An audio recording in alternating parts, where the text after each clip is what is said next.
Esse é o terreno. O senhor Shigeaki Nakano é aqui? Seu Nakano? Opa, como vai? Viana. Vocês estão pensando em vender o terreno e precisam da assinatura do meu pai? 20 mil reais. Bom, o Mare Nostrum é um filme muito especial para mim.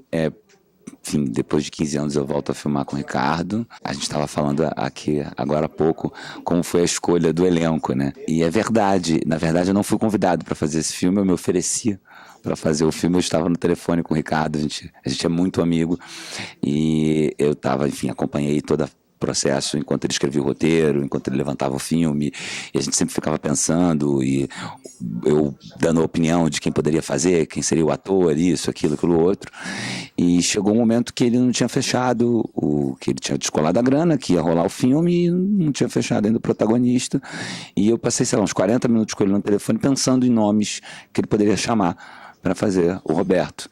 E aí ele falou, vou pensar aqui e tal, nada agradou muito, a gente desligou o telefone. Eu falei, não, pensa, também vou pensar, amanhã a gente se fala. Aí eu desliguei o telefone, era um domingo à noite, eu falei assim, peraí, por que eu não faço? Eu liguei para ele de volta e falei, você quer que eu faça? Aí ele falou, é isso mesmo e tal, enfim. E daí a intimidade é boa para essas coisas, né? Foi uma delícia, porque a gente entrou numa e a gente foi filmar juntos de novo, depois de 15 anos. E aí começou o nosso processo de estudar roteiro, de ensaiar, até as filmagens. Foi uma experiência, acho que bem especial, assim, pra gente, poder filmar de novo e contar essa história. Bom, acho que duas coisas muito fortes que me chamam a atenção do filme na verdade, duas coisas não, porque as duas se misturam, né? Eu acho que é o que o filme quer dizer, o que o filme passa, né? O filme, ele tem toda a sua história se desenrola para ele levantar questões de afeto. Questões de questões familiares, questões de afeto, questões de relação humana e a possibilidade de um sonho. Eu acho que quando eu li o roteiro e quando o Rick me contava do filme e tal, uma das coisas que mais me achava, fazia com que eu achasse o projeto bacana, era isso, sabe? É esse paralelo de um resgate, né, com essa possibilidade, né, de dar tempo ainda de você se permitir ao afeto, e dentro de um mundo tão solitário e árido, individualista que a gente passa hoje, e a função do terreno, que é um outro protagonista do filme, que ele traz a possibilidade de sonhar, né? Esse terreno mágico, através da personagem da Lívia, ele dá pra gente uma possibilidade da gente realmente sair daquela coisa canhesca que a gente acaba se tornando no nosso dia a dia dentro dessa cidade de arranha-céu. A gente vai ficando cada vez mais pensando objetivamente nas coisas e perde essa possibilidade de sonhar. E eram as duas coisas muito fortes que me veio quando eu li o roteiro e desde sempre, assim, desde quando eu ouvi o Rick falando da primeira vez sobre a ideia de fazer o filme. Eu já tinha trabalhado com Messene, eu já tinha feito 2 filmes com Messene, eu fiz o De Passagem e eu fiz o Jogo das Decapitações. A Lívia eu não conhecia, foi uma grata surpresa conhecê-la, inclusive, que é uma menina incrível, e a gente sempre teve aí uma preocupação em conseguir ter, né, nessa jovem toda essa ternura, esse sonho que esses personagens necessitavam, né? Ela funciona meio como uma mensageira disso, né? E com naturalidade e com carisma, enfim, acho que a gente se apaixonou pela Lívia, a gente começou a ensaiar com ela e foi muito legal, assim, enfim, essa relação, né, dos atores com o diretor é um processo de confiança, né? E isso o Ricardo faz muito bem, porque ele é um diretor que ele fica muito próximo dos atores na preparação. Ele consegue ter o tempo de ver locação, direção de fotografia, arte, isso, aquilo outro, mas ele não abandona os atores e vai encontrar os atores no set. Ele participa dos ensaios, ele pensa, ele investiga o roteiro, ele compreende junto junto com a gente, ele nos leva a compreender junto com ele. Então, quando a gente vai para o set, está tudo muito... Esses códigos estão muito estabelecidos entre os atores e junto com ele, né? Com ele orquestrando. Então, foi um processo que durou ao todo, eu diria que uns 2 meses e meio, entre ensaio e filmagem. E aí, acho que, enfim, aí o cinema se encarrega, né? E a coisa acaba acontecendo. Alô, pessoal do Cine Vitor, aqui é Silvio Guindani e eu convido vocês para assistirem Mare Nostrum, que estreia essa semana, dia 4 de outubro, em todos os cinemas. Você infernizava a vida do seu pai que você queria uma camisa autografada? Do Sócrates. Fotografada. Bom, a história de contato, na verdade, tinha um terreno da minha família, né, que a gente tentou vender. E quando a gente foi vender, estava no nome ainda do antigo dono, e uma hora a gente desencanou disso. Mas aí um corretor procurou a gente e falou que conseguia achar o antigo dono. E aí tem todo o trâmite burocrático, o trâmite burocrático do filme é um pouco parecido com esse mesmo, assim.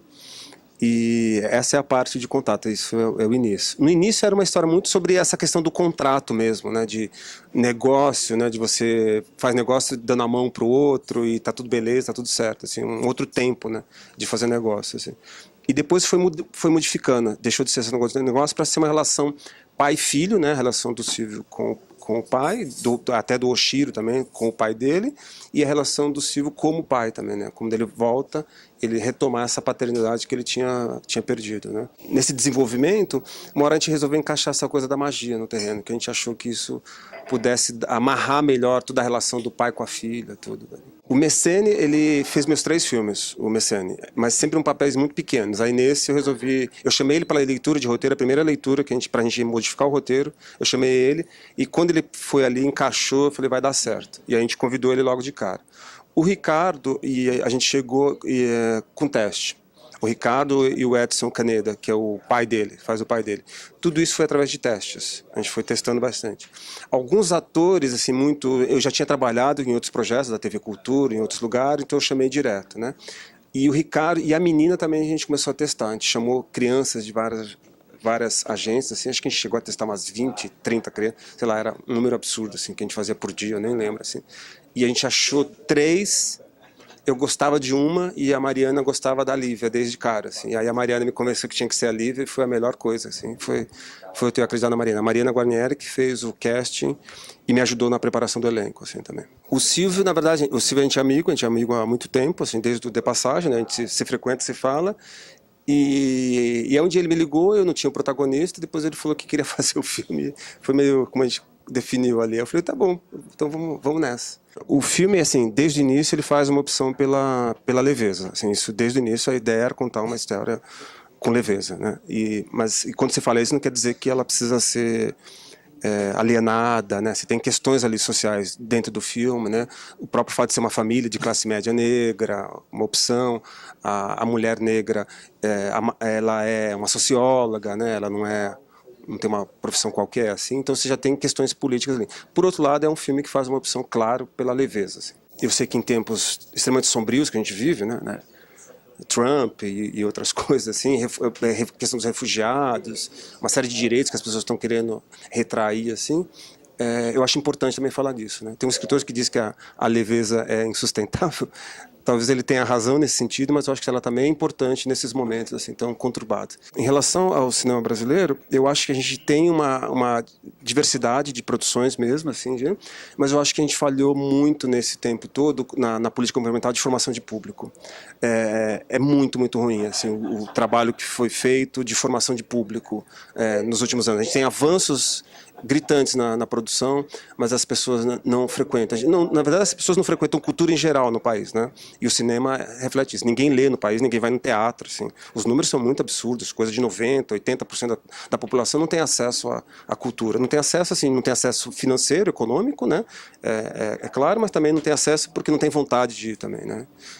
Mesmo a classe média que tem dinheiro e poder aquisitivo alto não faz isso. Então acho que a gente fracassou assim, nesses últimos anos na formação de público. Você vê o Uruguai e a Argentina, eles já têm um VOD, por exemplo, do cinema argentino, muito mais definido do que nós temos. A gente não conseguiu caminhar nem nisso, por exemplo, atualmente. Então, na verdade, assim, eu quero que o maior número de pessoas possíveis possam ver o filme, entendeu? Assim, e ver que, assim, que tem como você fazer um cinema inteligente, né? Pelo menos eu acho, assim, que é bem articulado e ao mesmo tempo ser leve.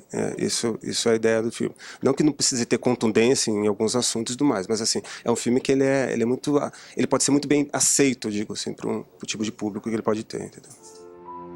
Se o terreno fosse mágico mesmo, e você só tivesse mais um pedido, é isso que você ia pedir?